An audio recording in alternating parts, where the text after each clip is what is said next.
Hello everyone, welcome back to my shop. In this video we're going to turn a three-legged yew bowl. We're going to give it some feet, 3 of those, and we're going to do some texturing. We're starting off with rounding this blank, and here you can see that I'm using a Thompson ball gouge.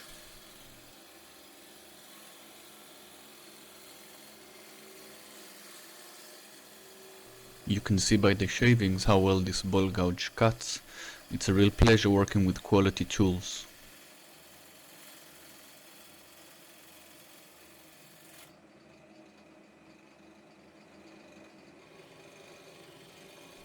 Making the face of the blank flat will make the blank spin more evenly. Now you can see me marking where I'm going to cut the mortise. These lines are more of a suggestion. To cut the mortise, I'm using my 3mm parting tool. This is probably the most versatile tool that I have. I use it practically for anything, from scraping to cutting to shaping.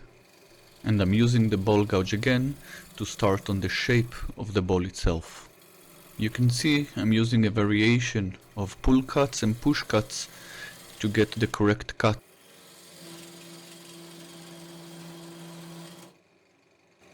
At this point I've made the shape for the bottom of the feet, and I'm using my parting tool to finalize the shape. This close-up is to show you the sharp angle I've made with the parting tool. I need to measure the depth of the cut that I've made, so I will be able to make the inside of the mortise more or less the same depth. I'm going to give it a few millimeters more, so I will be able to shape it round later.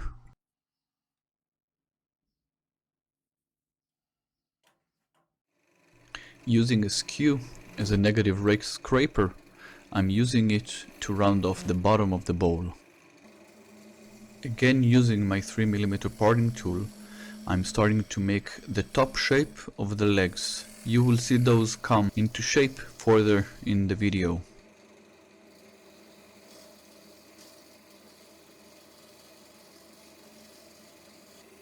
At this point I'm starting to finalize the outside shape of the bowl, again using my ball gouge.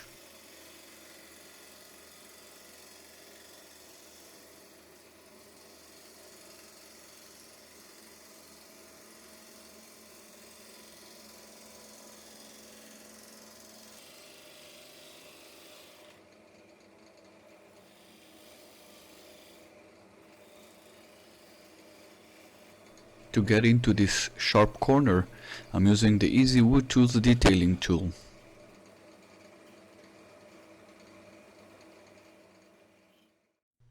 I had a few bark inclusions.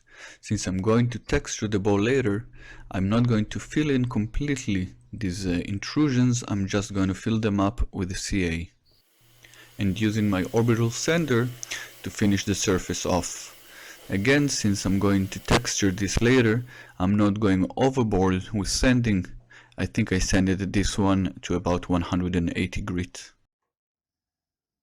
Now I can flip the bowl around and start working on hollowing it. To hollow out the bowl, I've used 2 tools. One, of course, is the ball gouge, and the other one is the Easy Wood Tools hollowing tool. I think it was the medium-sized tools, although I have a smaller one as well. Since I'm going to texture the outside and inside of the bowl, I don't have to get it as thin as I normally would. And of course, finishing the inside with a light sanding. I don't really need to oil the bowl at this point, but it's always nice to show the colors popping out. You can still hear the dust extractor in the background. Now the bowl is flipped over. In my call jaws, I can start removing the mortise that I've made, so I could flatten down the bottom. My original idea was to pierce this bowl. Those are the lines that you see on the bowl itself, but they were gone by the time I was finished. And now I can mark the approximate location of the fit for the new bowl.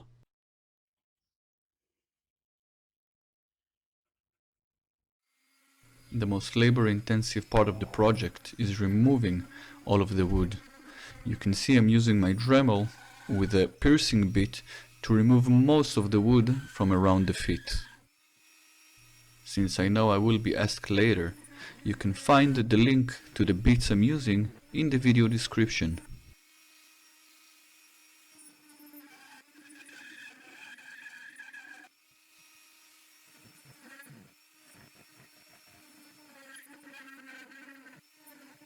The bit is not long enough to penetrate the entire width of the wood, so I have to flip it over and cut from all sides.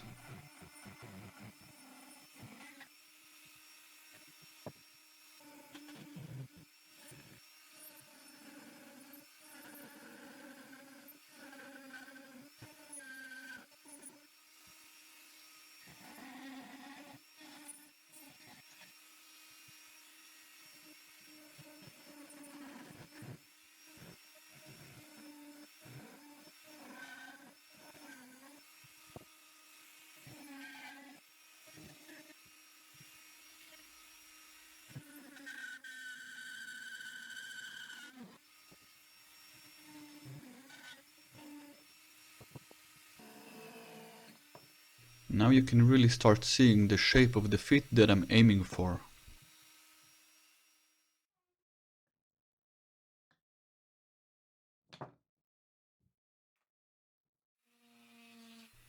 At this point I'm using a bit which is more like a router bit to hog out most of the wood that is left.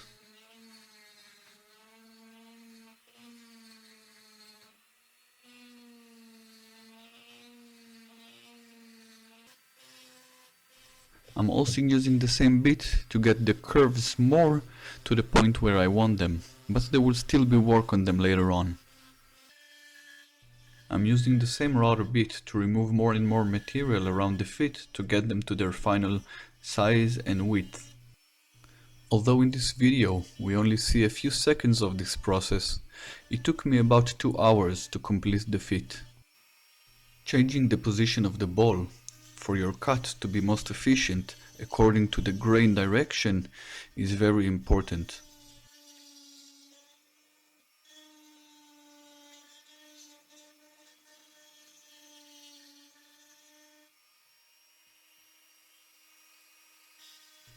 To make my cuts as steady as possible, I'm trying to have at least 3 points of contact at all time.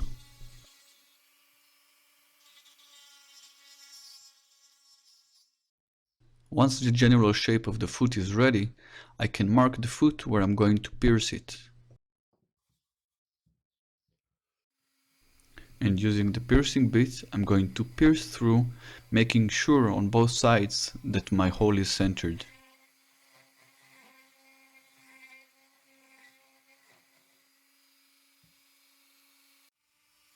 I'm alternating between the piercing bit and the router bit in order to get the correct shape that I'm looking for.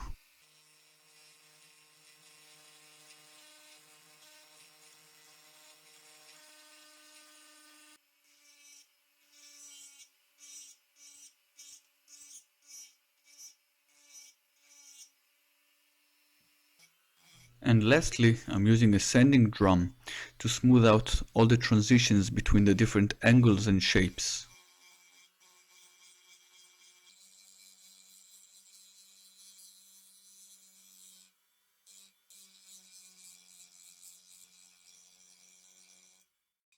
And of course using some sandpaper and some elbow grease to make sure everything is nice and smooth.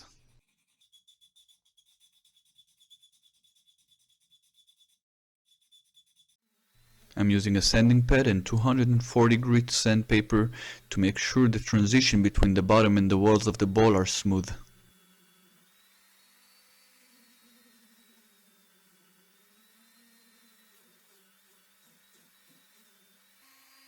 And now I start the long process of texturing the ball. This is the first time I'm using this type of technique to texture a ball, or anything for that matter. One of the advantages of using this technique is that even if you make a small mistake, you can always texture over it.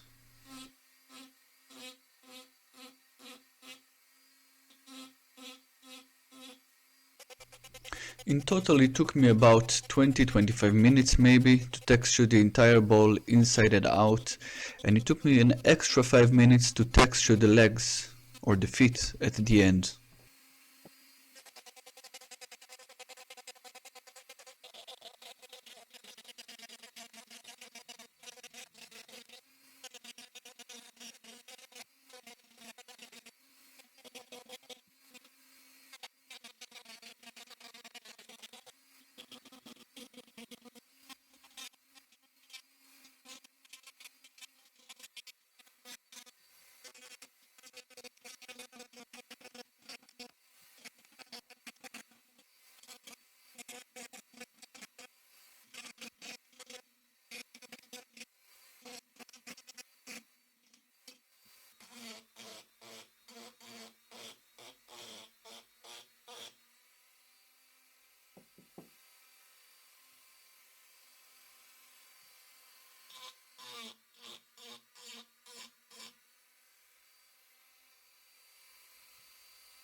I had to be extra careful when texturing the feet because of their edges were so thin that any wrong move and a catch could make them break off. And again, for stability, you can see I'm trying to keep at least 3 points of contact at all time.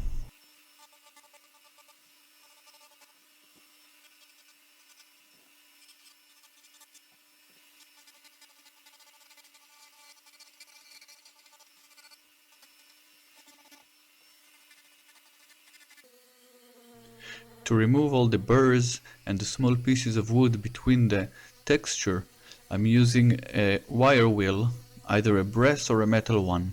For the outside I'm using a flat disc, and for the inside a half dome.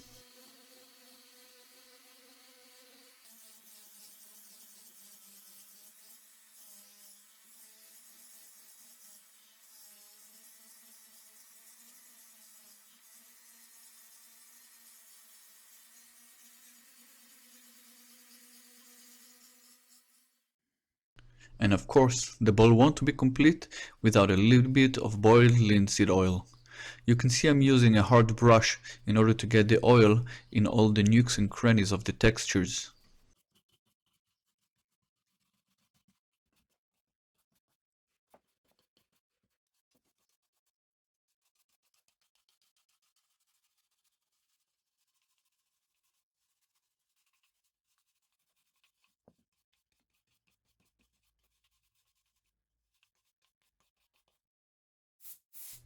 Using some compressed air to get the excess oil away from all those places that I've just worked so hard to get them into.